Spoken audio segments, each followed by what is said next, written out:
Hello guys, इस video में हम डिस्कस करेंगे सीपीएम के objective questions from question number 21 to question number 30। Question number 21, select the incorrect statement. Option A, start float and finish float are always equal. Option B, total float can be either start float or finish float. Option C, start float and finish float need not be equal. Option D, start float and finish float are the differences between activity times and not event times। Discuss करते हैं यहाँ पर float क्या होगा। Float का मतलब होता है delay provided to any activity. किसी भी एक्टिविटी में हम कितना डिले प्रोवाइड कर सकते हैं उसको फ्लोट कहा जाता है। टाइप्स ऑफ फ्लोट की बात करते हैं तो यहाँ पर हम एक फ्लोट को डिस्कस करेंगे, टोटल फ्लोट। पहला टाइप है टोटल फ्लोट। नेक्स्ट क्वेश्चन में हम डिस्कस करेंगे फ्री फ्लोट, और क्वेश्चन नंबर 23 में हम डिस्कस करेंगे इंडिपेंडेंट फ्लोट क्या होता है। Total float is the time span by which the starting और finishing of an activity can be delayed without delaying the completion of the project. Total float का मतलब क्या होगा कि एक टाइम स्पान होता है, ठीक है, जिसमें कि हम क्या कर सकते हैं, किसी भी एक्टिविटी के स्टार्टिंग और फिनिशिंग टाइम में हम कितना डिले कर सकते हैं उसको हम टोटल फ्लोट कहेंगे। और यहाँ पर एक कंडीशन है कि जो प्रोजेक्ट का कंप्लीशन टाइम है उसमें कोई डिले नहीं होना चाहिए। टोटल फ्लोट का फॉर्मूला क्या होगा, time available minus time required. किसी भी एक्टिविटी को करने में कितना टाइम अवेलेबल है और उस एक्टिविटी को करने में एक्चुअल टाइम कितना रिक्वायर्ड है। यहाँ पर हम एक फार्मूला देखेंगे टोटल फ्लोट का। उसके बाद यहाँ पर एक प्रॉब्लम हम डिस्कस करेंगे। ये हमने लास्ट पार्ट में डिस्कस किया था, question number 11 to question number 20, part number 2, उसमें हम डिस्कस कर चुके हैं। यहाँ पर हम ब्रीफ में डिस्कस करेंगे, एक्सप्लेन नहीं करूँगा आपको मैं ज़्यादा। एक इवेंट है आई से जे और एक एक्टिविटी है ए। एक्टिविटी ए के लिए यहाँ पर एक्चुअल टाइम कितना दिया हुआ है, T I J. Event I पर यहाँ पर हम देखते हैं इसको टेल इवेंट कहेंगे और जे इवेंट को head event. T E I और टी एल आई, इनका मतलब होता है आई इवेंट के लिए T E earliest event time और T L latest event time. इसी टाइप से टी ई जे का मतलब होगा जे इवेंट का यहाँ पर क्या है, अर्लीस्ट इवेंट टाइम, और टी एल का मतलब होगा latest event time of event J. यदि इस एक्टिविटी ए की बात करते हैं तो यहाँ पर टाइम अवेलेबल कितना है एक्टिविटी ए को करने के लिए, टी ई आई, मतलब इस एक्टिविटी को हम जल्द से जल्द स्टार्ट कर सकते हैं टी ई आई पर और फिनिश कब कर सकते हैं, टी एल जे। तो टाइम अवेलेबल कितना होगा, T L J minus T E I, और एक्चुअल टाइम कितना होगा रिक्वायर्ड एक्टिविटी ए के लिए, स्मॉल टी आई जे। तो ये फॉर्मूला होगा टोटल फ्लोट के लिए, और ये हम पढ़ चुके हैं। इसका मतलब क्या होता है, E S T, E F T, L F T और L S T. E S T का मतलब होता है earliest start time, E F T earliest finish time, L F T latest finish time, और एल एस टी का मतलब होता है लेटेस्ट स्टार्ट टाइम। तो यहाँ पर टोटल फ्लोट को हम स्टार्ट फ्लोट और फिनिश फ्लोट के टर्म में समझेंगे। टोटल फ्लोट किसके बराबर होता है, स्टार्ट फ्लोट, या उसको फिनिश फ्लोट भी कहा जाता है।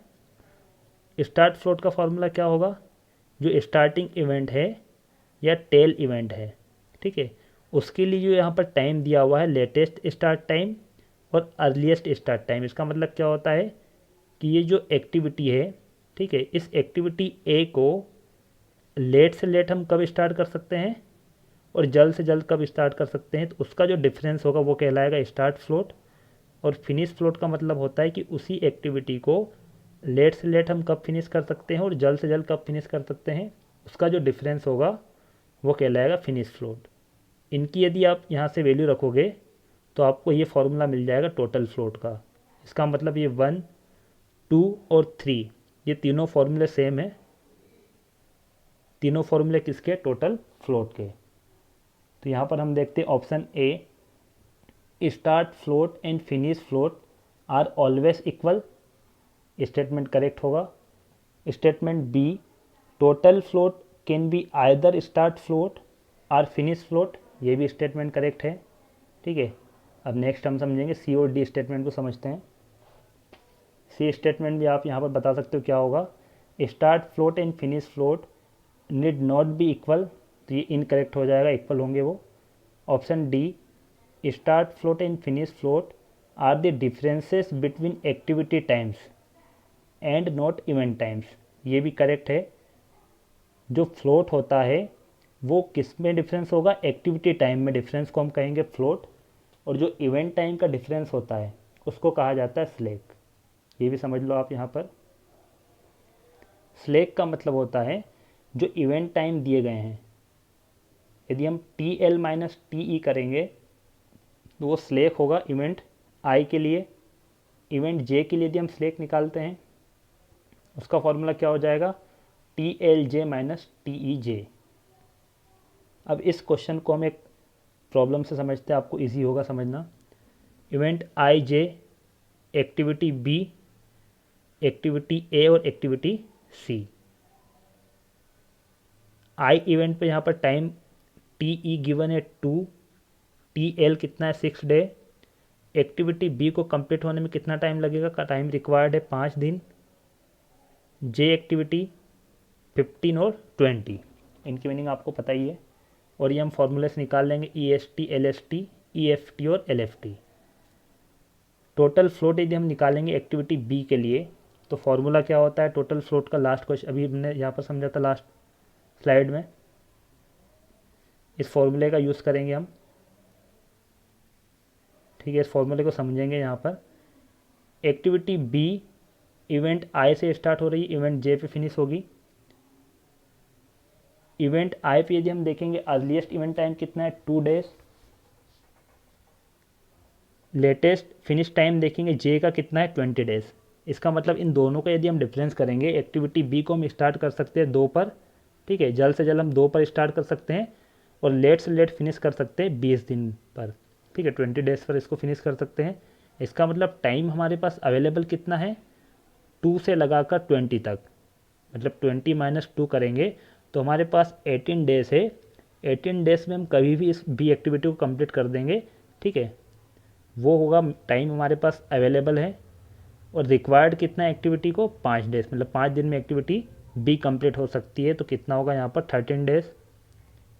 यदि स्टार्ट फ्लोट को हम देखेंगे तो स्टार्ट फ्लोट कितना हो जाएगा, latest start time minus earliest start time, 15 minus 2, वो भी 13 होगा। और फिनिश फ्लोट भी आप निकालोगे तो वो भी कितना होगा 13, मतलब ये तीनों फॉर्मूले किसके, टोटल फ्लोट के, और ये किसकी बात हो रही है, एक्टिविटी बी के लिए। Question number 22, free float is mainly used to, तो यहाँ पर इसको समझते हैं, इसकी डेफिनेशन देख लेते हैं। फ्री फ्लोट, ये सेकंड टाइप है फ्लोट का, is the amount of time and activity can be delayed without affecting the total float of succeeding activity or earliest start time of successor। Free float का मतलब क्या होता है कि किसी एक्टिविटी को हम कितना डिले कर सकते हैं without affecting the total float of succeeding activity.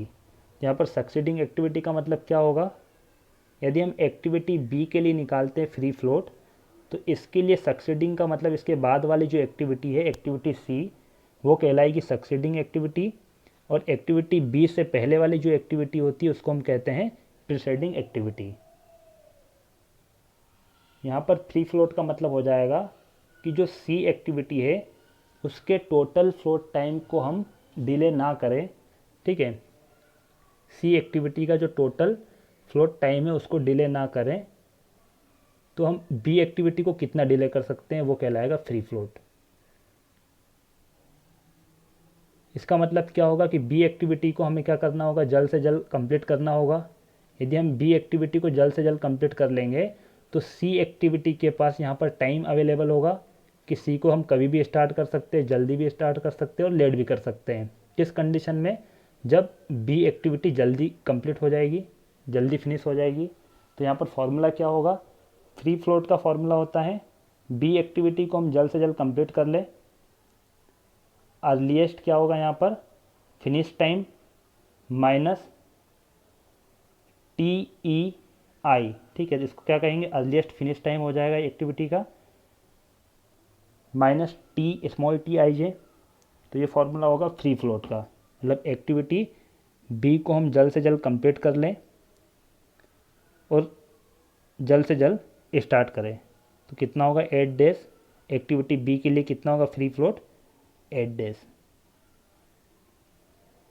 Question number 22, तो आंसर क्या हो जाएगा, identify free float is mainly used to identify the activities which can be delayed without affecting the total float of succeeding activities।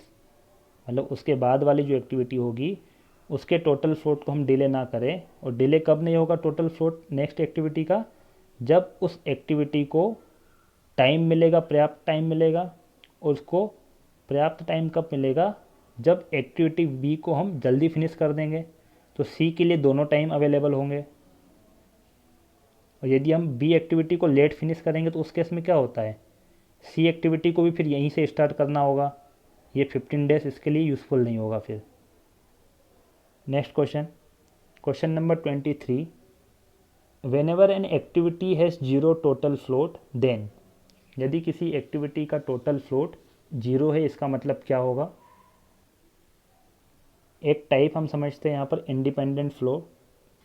Independent float का मतलब होता है delay provided without affecting earliest start time of successor as well as latest finish time of predecessor.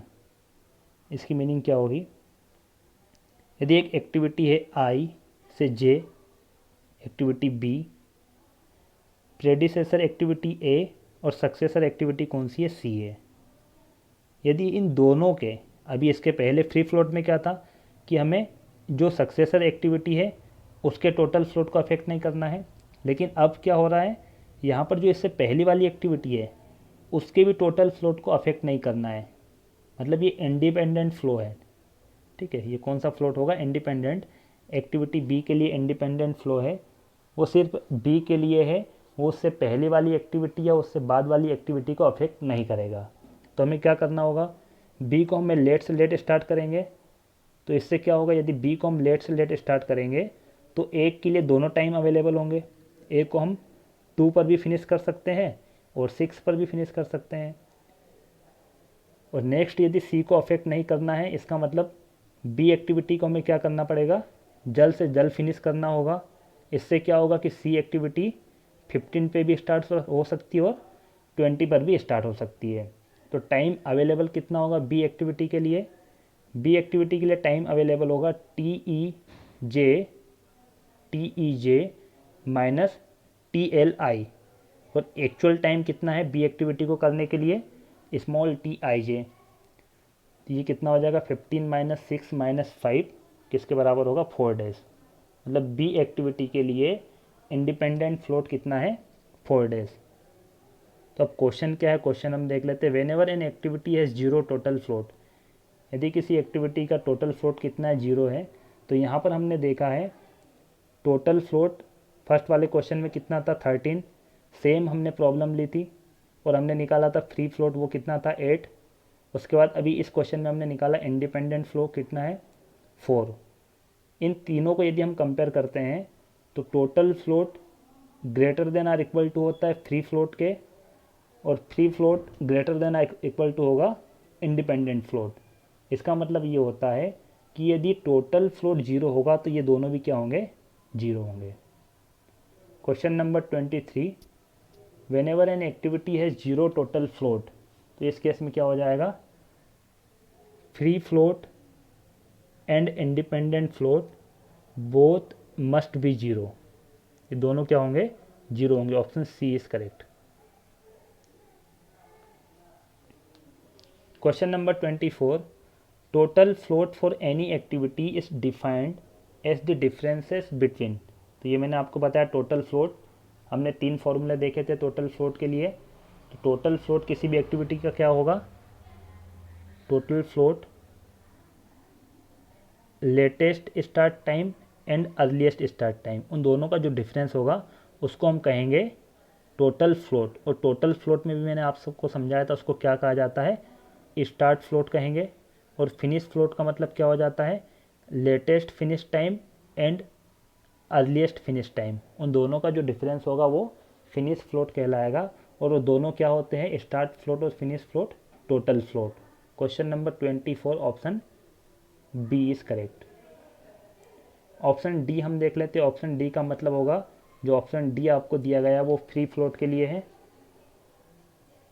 Free float की definition given है, it is earliest finish time and earliest start time for its successor activity. ठीक है, ये formula हमने देखा भी था free float का। यहाँ पर हम स्लेक समझ लेते हैं, स्लेक का मतलब क्या होता है। आई का मतलब क्या होगा, टेल, और जे का मतलब हेड इवेंट। यदि हम हेड इवेंट पे निकालते हैं स्लेक, तो इस यहाँ पर जो इवेंट टाइम दिया गया है उसका जो डिफरेंस होगा वो स्लेक कहलाएगा। यदि आई पर हम निकालते हैं आई इवेंट या टेल इवेंट के लिए स्लेक, तो यहाँ पर जो टाइम दिया हुआ है इवेंट का 6 - 2, ये डिफरेंस जो होगा 4 डेज, वो कहलाएगा स्लेक। किसका कहलाएगा, tail event. Question number 25, in the network shown in figure 7.6, independent float for the activity 3.5 will be, the number on the arrow show the duration of activity। Activity का duration आपको given है। क्वेश्चन में आपको activity 3.5 के लिए बताना है इंडिपेंडेंट फ्लोट कितना होगा। इस नेटवर्क को हम सॉल्व करते हैं। पहले हम क्या निकालेंगे, अर्लीस्ट इवेंट टाइम निकालेंगे। 1 के लिए कितना होगा, 0 होगा। 2 के लिए निकालेंगे तो कितना होगा, 0 + 2। ये फॉर्मूले भी हमने लास्ट वीडियो में पढ़े थे, अर्लीस्ट इवेंट टाइम और लेटेस्ट इवेंट टाइम। ठीक है, अर्लीस्ट इवेंट टाइम टी की बात करेंगे। यदि जे के लिए हमें निकालना है, जे नोड का मतलब क्या होगा, यदि हम 1 2 की बात करते हैं तो 1 2 में जे वाला नोड कौन सा होगा, 2। तो यदि 2 के लिए हमें निकालना है अर्लीस्ट इवेंट टाइम, तो उसका फॉर्मूला क्या होगा, टी। ठीक है, टी का मतलब पहले वाला जो है ये आई होगा, यहाँ पर आई लिख लेना आप, TEI पहले वाले इवेंट का मतलब फर्स्ट इवेंट का earliest event time plus duration. तो सेकंड यहाँ पर कितना हो जाएगा, सेकंड के लिए 0 + 2 2। थर्ड के लिए हम निकालेंगे तो कितना होगा, 2 + 3 5। अब थर्ड से हम 4 पे यदि जाएंगे तो दो तरीके होंगे जाने के, थर्ड से 4 पे। एक तो यही तरीका है थर्ड 4, या फिर 2 से 4 भी हम जा सकते हैं। तो यहाँ पर ये मैक्सिमम का मतलब क्या होगा कि दोनों तरीके से, दोनों पाथ से यदि हम जाते हैं 2 4 या 3 4, और जो मैक्सिमम वैल्यू आएगी वो हमें कंसिडर करना है, तभी हम नेक्स्ट एक्टिविटी स्टार्ट कर सकते हैं 4 से 5, जब ये दोनों एक्टिविटी कंप्लीट होगी। तो 3 से 4 पे आएंगे तो क्या टाइम होगा, 5 + 2 7, और 2 से 4 पे आते हैं तो कितना होगा, 2 + 3 5। तो 5 और 7 में मैक्सिमम 7 है, तो यहाँ पर 4 के लिए अर्लीस्ट इवेंट टाइम क्या होगा, 7। अब 5 पे हमें जाना है तो 5 पे भी 4 5 या 3 5 से जा सकते हैं, जो मैक्सिमम होगा वो हमें लेना है। 7 + 3 10, और 3 5 से कितना होगा, 4 + 5 9। तो यहाँ पर 10 होगा, और 10 + 2 का मतलब हो जाएगा 12। ये जो प्रोजेक्ट है एक्टिविटी 1 इवेंट 1 से इवेंट 6, तो प्रोजेक्ट ड्यूरेशन कितना हो जाएगा, 12 डेज। यहाँ पर हम लास्ट जो है लेटेस्ट इवेंट टाइम वो कंसिडर कर लेते हैं 12, जो प्रोजेक्ट ड्यूरेशन है। अब हमें बैकवर्ड से चलना है, ये हम वैसे कर चुके हैं लास्ट वीडियो में। लेटेस्ट इवेंट टाइम, इसका फॉर्मूला देख सकते हो क्या होगा। यदि हमें इवेंट 5 के लिए निकालना है लेटेस्ट इवेंट टाइम, तो वो क्या होता है 5 के लिए, जो 6 के लिए था माइनस ड्यूरेशन। तो यदि आप निकालोगे सभी के लिए सेम होगा यहाँ पर। ठीक है, ये 10 10 7 7 5 5 2 2 और 0 0। अब हम क्वेश्चन देखते हैं। क्वेश्चन में आपको जो पूछा हुआ वो हम कैसे कैलकुलेट करेंगे। क्वेश्चन में आपको पूछा है इंडिपेंडेंट फ्लोट कितना होगा। इंडिपेंडेंट फ्लोट का मतलब फॉर्मूला क्या होगा, इंडिपेंडेंट फ्लोट 3 5 एक्टिविटी के लिए हमें निकालना है, तो फॉर्मूला होगा यहाँ पर 5 इवेंट के लिए अर्लीस्ट इवेंट टाइम कितना है, और 3 इवेंट का लेटेस्ट फिनिश टाइम कितना है। तो यहाँ पर हम देख लेंगे TE5 कितना गिवन है, 10 माइनस TL3 कितना है, 5। 10 - 5 और ड्यूरेशन कितना है एक्टिविटी 3 5 का 4 डेज। तो 10 माइनस 5 माइनस 4 कितना होगा 1। और यहाँ पर टोटल फ्लोट और फ्री फ्लोट निकालेंगे हम, तो वो भी कितने होंगे 1 और 1। तो आपको यहाँ पर क्वेश्चन में 3 5 के लिए फ्री फ्लोट पूछा गया है, सॉरी इंडिपेंडेंट फ्लोट पूछा गया, तो वो कितना होगा 1 होगा। यदि यहाँ पर आपसे फ्री फ्लोट पूछते तो वो भी 1 होगा, ठीक है।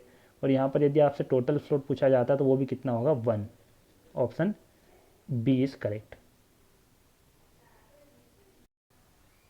Question number 26, in the network shown in figure 7.6 the critical path is. तो ये नेटवर्क हम सॉल्व कर चुके हैं, इसमें हमें क्रिटिकल पाथ देखना है कौन सा होगा। क्रिटिकल एक्टिविटी का मतलब होता है activity which do not have delay provided.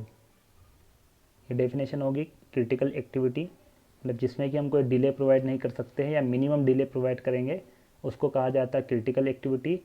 या एक और डेफिनेशन होगी यहाँ पर, यदि उस एक्टिविटी का स्लैक, ठीक है, स्लैक वैसे इवेंट का होता है, एक्टिविटी का नहीं होगा, उस इवेंट का जो स्लैक होता है वो यदि 0 होगा, ठीक है, तो उसको हम क्या कहेंगे क्रिटिकल एक्टिविटी।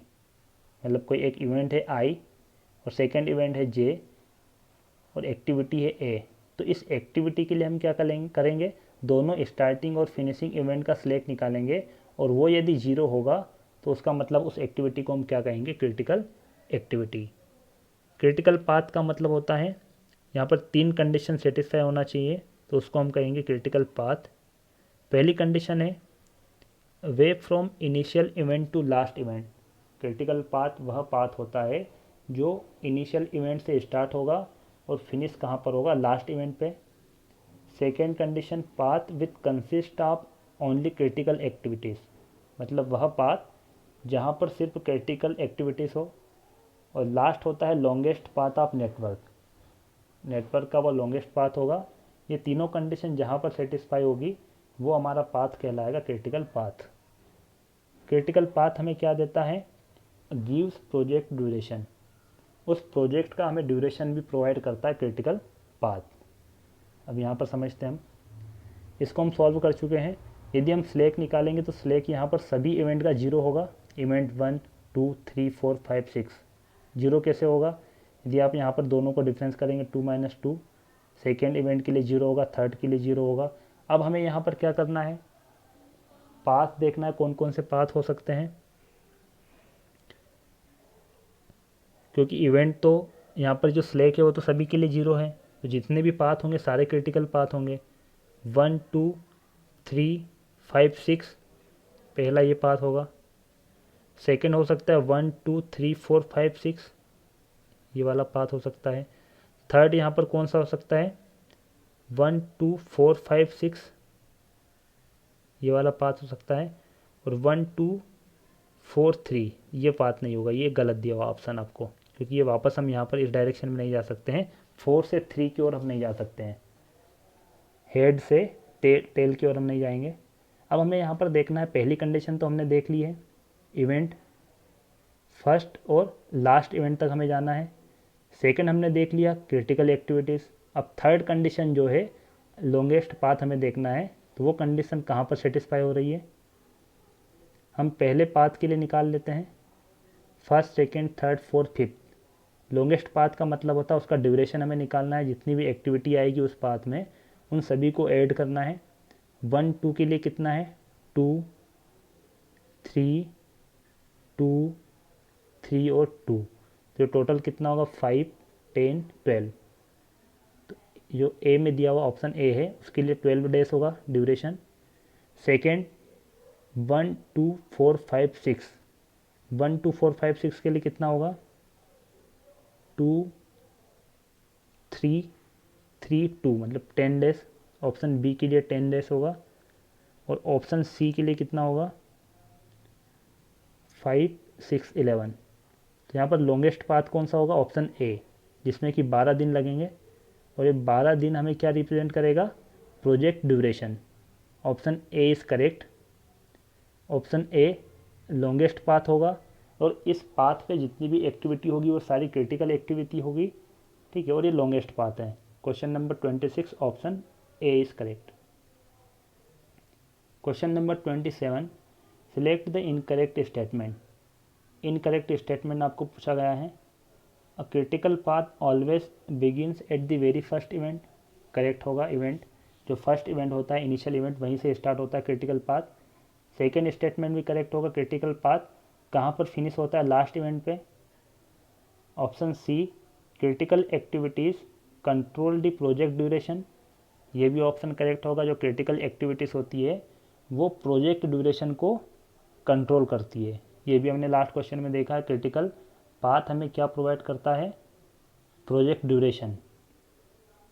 तो उससे हम क्रिटिकल एक्टिविटीज से कंट्रोल भी कर सकते हैं प्रोजेक्ट ड्यूरेशन को। Option D, critical activity is the one for which free float is zero. तो ये कंडीशन हमेशा सेटिस्फाई नहीं होगी। ऑप्शन डी करेक्ट होगा, option D. Question number 28, free float for any activity is defined as the differences between. Free float के आपको definition पूछी गई, क्या होगी definition. Option A, its earliest finish time and earliest start time for its successor activity. Correct definition दी गई option A. ये हम पढ़ चुके हैं फ्री फ्लोट की डेफिनेशन। ऑप्शन बी आपको गिवन है, टोटल फ्लोट की डेफिनेशन गिवन है, और option D independent float. Its latest start time and earliest start time, ये किसकी डेफिनेशन होती है, टोटल फ्लोट की। और option D, its earliest finish time and latest start time for its successor activities is known as independent float.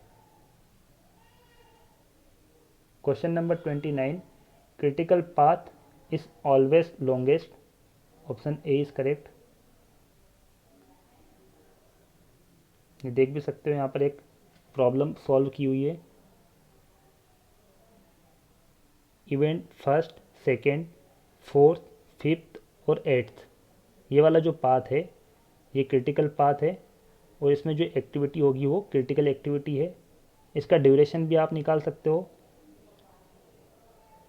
Activity A, activity O, F, I, इसको यदि आप add करोगे तो कितना होगा, 20 डेज। एक्टिविटी ए के लिए ड्यूरेशन आपको गिवन है 5 डेज, एक्टिविटी ओ के लिए 6 डेज, एफ के लिए 2 डेज, आई 7 डेज, और इसको ऐड करोगे तो कितना होगा, ये 20 डेज। तो 20 डेज क्या रिप्रेजेंट करता है, project duration. Question number 30, last question, following are the activities and their total floats. Activity और टोटल फ्लोट आपको गिवन है। क्वेश्चन में पूछा है which is the most critical activity. Critical activity कौन सी होगी, तो क्रिटिकल एक्टिविटी का मतलब होता है कि कौन सी एक्टिविटी में हम डिले प्रोवाइड नहीं करते हैं या कम करते हैं। डिले प्रोवाइड करने का मतलब क्या होगा, यहाँ पर टोटल फ्लोट यदि आपको 2 गिवन है किसी एक्टिविटी का, तो इसका मतलब होगा कि जो एक्टिविटी 1 से 2 है, ठीक है, इवेंट 1 से 2 है, ये एक्टिविटी 1, 2 है, उसमें हमें रिलैक्सेशन कितना मिलेगा, 2, मतलब 2 डे का हम रिलैक्स कर सकते हैं वहाँ पर। एक्टिविटी 2, 3 का मतलब होता है वहाँ पर डिले कितना हो सकता है, 3 दिन कर सकते हैं हम। 3, 4 का मतलब होगा 4 डेज। इसका मतलब ये होगा कि जो एक्टिविटी 4, 5 है उसमें हमें डिले ज़्यादा प्रोवाइड है, और एक्टिविटी 1, 2 में हमें डिले कम प्रोवाइड है। तो क्रिटिकल एक्टिविटी कौन सी होगी, 1, 2, यदि इनको हम कंपेयर करते हैं। Option A is correct. और इनको सीक्वेंस में यदि आप अरेंज करते हो तो फर्स्ट सबसे यदि मोस्ट क्रिटिकल एक्टिविटी कौन सी होगी, तो 1, 2, सेकेंड पे 2, 3, 3, 4 और 4, 5। Option A is correct. Thank you for watching friends. Video अच्छा लगा तो लाइक कीजिए, कमेंट कीजिए, और वीडियो को ज़्यादा से ज़्यादा शेयर कीजिए। चैनल पे नए तो चैनल को सब्सक्राइब कीजिए, जिससे कि आपको लेटेस्ट वीडियो मिल सके।